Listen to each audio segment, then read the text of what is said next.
Hello, and welcome to Lumberjack Impact. I'm Autumn Gray. Lumberjack Impact is a show where we highlight our amazing faculty here at SFA and explore all things that make our university great. With us today is Dr. Reuber Antoniazzi. Dr. Antoniazzi is an assistant professor in the Arthur Temple College of Forestry. He specializes in myrmecology and studying animals who are able to fly way higher than any of us can. He has published numerous articles on topics ranging from ants to what's ever going on in the canopy of trees.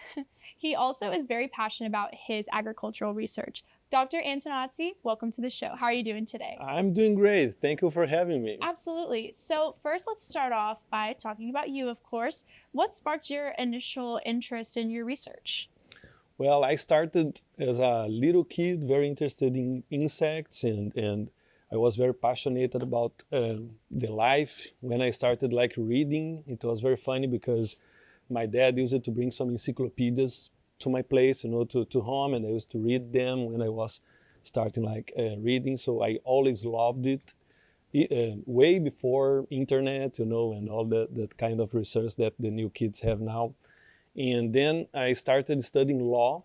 I started studying to be a lawyer for almost 2 years, and I found out that it's not for me, and I moved to biology, and I started studying ants in Brazil, back in Brazil, and I had the opportunity to start climbing trees when I was in my second semester in school, in my undergrad school, and so I used some of my skills that I had of climbing rocks that I applied it to climbing trees, and I started studying this fascinating world of ants, and it was very good for me, very important for me, and it shaped me to be here today. So I'm very glad to have this beginning over there. Awesome. So myrmecology, what you study is the study of ants, correct? Correct. So what initially got you interested in the study of ants? Well, as I said, since I was a kid, I loved to see all shapes, colors, and how fascinating insects are.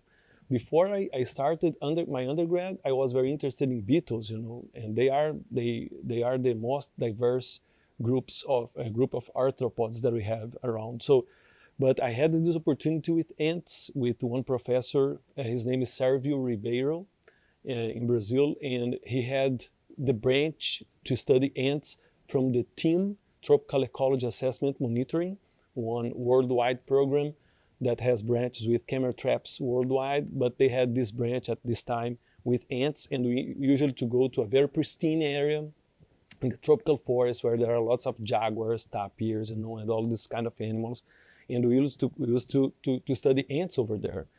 And I used it to climb trees to collect ants in a cloud forest very close to my school, to my university. So I used to start discovering this new habitat, and living in Brazil, among this biodiversity that we have, it's very fascinating to think that, for example, one colleague of mine working in some trees in Brazil, in one state that is called Bahia, in Brazil, it's northeast Bahia, Brazil, he found 46 ant species in one tree. So it's very interesting that we can have all this diversity in a very small patch, like one tree or a couple of trees. So that just blew my mind, and I started, becoming very interested on it. Absolutely. So you're obviously very knowledgeable in ants, climbing trees, all things that I personally cannot do. What inspired you to pass this knowledge on to students here at SFA? Well, since I was as an undergrad in biology, I started teaching to school kids, during my undergrad times. So the very first time that I came into a classroom, I understood that this is what I would like to do. This is my passion, to pass this knowledge to the next generations. And after I finished my PhD, there was a combination of things that made me end up here. One of them is my wife. My beautiful wife got her PhD position here in SFA, so I came with her, to Nacogdoches. And then my predecessor left, and they opened the position there to start teaching there. So I started as a visiting lecturer, and I ended up as an assistant professor. But at the same time, I'm in the forestry program. I'm a biologist with a strong background in ecology, but I'm in the forestry program.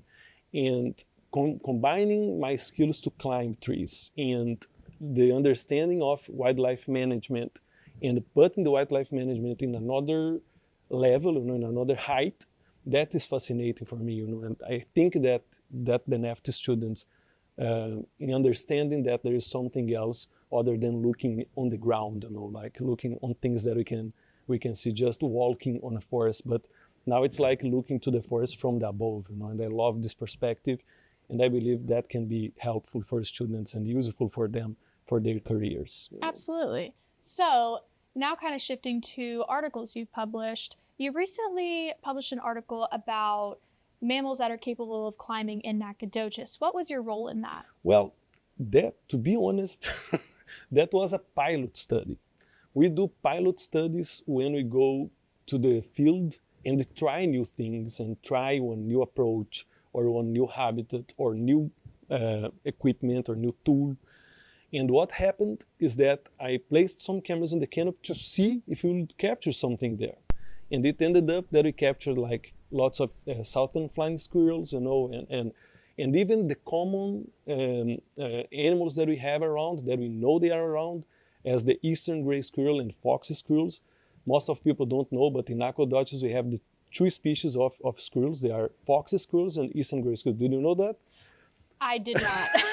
Now, I work with cameras. I don't know much about animals and biology. So we have two species of squirrels around. But the way they use the vertical strata, the way they use the habitat, it was a very novel stuff for this study, because we found that they have what we call the niche partitioning, but it's like vertically stratified. So it's very cool to understand how these animals that are common, everybody know they are around, they are not utilizing these vertical strata in the same way, So that's something cool from this project. But it started, as I said, as a pilot study and ended up as one publication. My ultimate goal with that is having some grant money, some funds to move on with that, to move forward and make it like a little bit broader, in terms of spatial scale and temporal scale, to understand better the patterns that I already found, in my research. Yeah. So as you mentioned, you study a lot of the canopy of trees. What is the scientific significance of that for people like me who might not know much about it? That's great. Yeah. So that's a great question, because the canopy is fascinating because some animals will born, live, and die there, and we'll never see them. Some animals. Some will utilize there in parts of the day or parts of the year. And this is one of the frontiers of the knowledge, because of course it's not easy to go there and access the system, the habitat, and capture the animals or observe the animals very well. So lots of initiatives came into place like in the 70s, in the 60s, 70s, where people started like climbing, using some techniques that were appropriated to do this kind of work. And there are some extravagant techniques as well, like some people use balloons, my co-director during my PhD, he's from Belgium. My director is from Mexico. I got my PhD in Mexico, but my co-director is from Belgium. And he uses like some extravagant techniques, to access the canopy, because it's hard to be there. Some people are using drones now, but the drones cannot do everything that we can do when we are there, but we cannot be in every single inch of the tree, So I mean, there are lots of pros and cons when you are studying the canopy, but of course it's very hard to access the system and then enhance to understand the system, Yeah. So back to your pilot research about like within your article, what was the most significant thing that you found when you were researching? Well, as I mentioned, one very first step that I believe was nice, that I was like, wow, I didn't know that, is that we have southern flying squirrels here, right?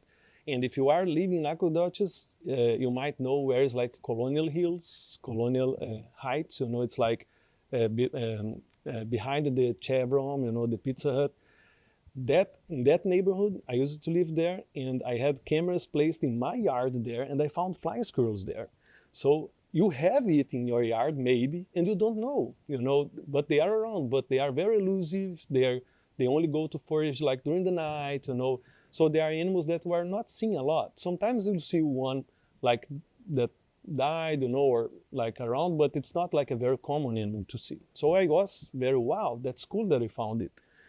And as we tried different camera orientations, we found the best approach to maximize our captures. That is like having the cameras facing towards down to the trunk. So when the animal is climbing up the trunk, we'll capture more. It's more likely to capture better the animals, And then so that's the second importance. The third one is what I mentioned about the squirrels, that they have this niche partitioning. I would like to mention that this study was conceptualized by a big group. It's like my postdoc here, Dr. Andrade Ponce. We had also 2 undergraduate students participate in this project, and 1 grad student and 1 external collaborator that also were part of it. So it's a collaborative project where we kind of started understanding a little bit of these patterns here in town. Okay, so now kind of to wrap things up, you've created the Tree Climbing Club, correct? Yes. So if people watching might want to see what all that's about, Tree Climbing Club, or maybe find out some more information about what you do, where would they go? They should contact us. They should email me or look at the Instagram account of the Tree Climbing Club and see what we do and the meetings we have. We have a group me as well that I can share with you all the QR code for that. And everybody is more than welcome. It's like open for all students in SFA. We have students from across campus, visiting us because it's good for our mental health. It's good to see the trees, and y'all are more than welcome. Perfect. I know I'm going to be checking that out personally. Well, thank you so much for coming on this show. And thank you all for joining us for another Lumberjack Impact. If you would like to see more episodes like this or other Jack TV programs, you can check us out on YouTube by searching Jack TV SFA. We'll see you next time. Axel.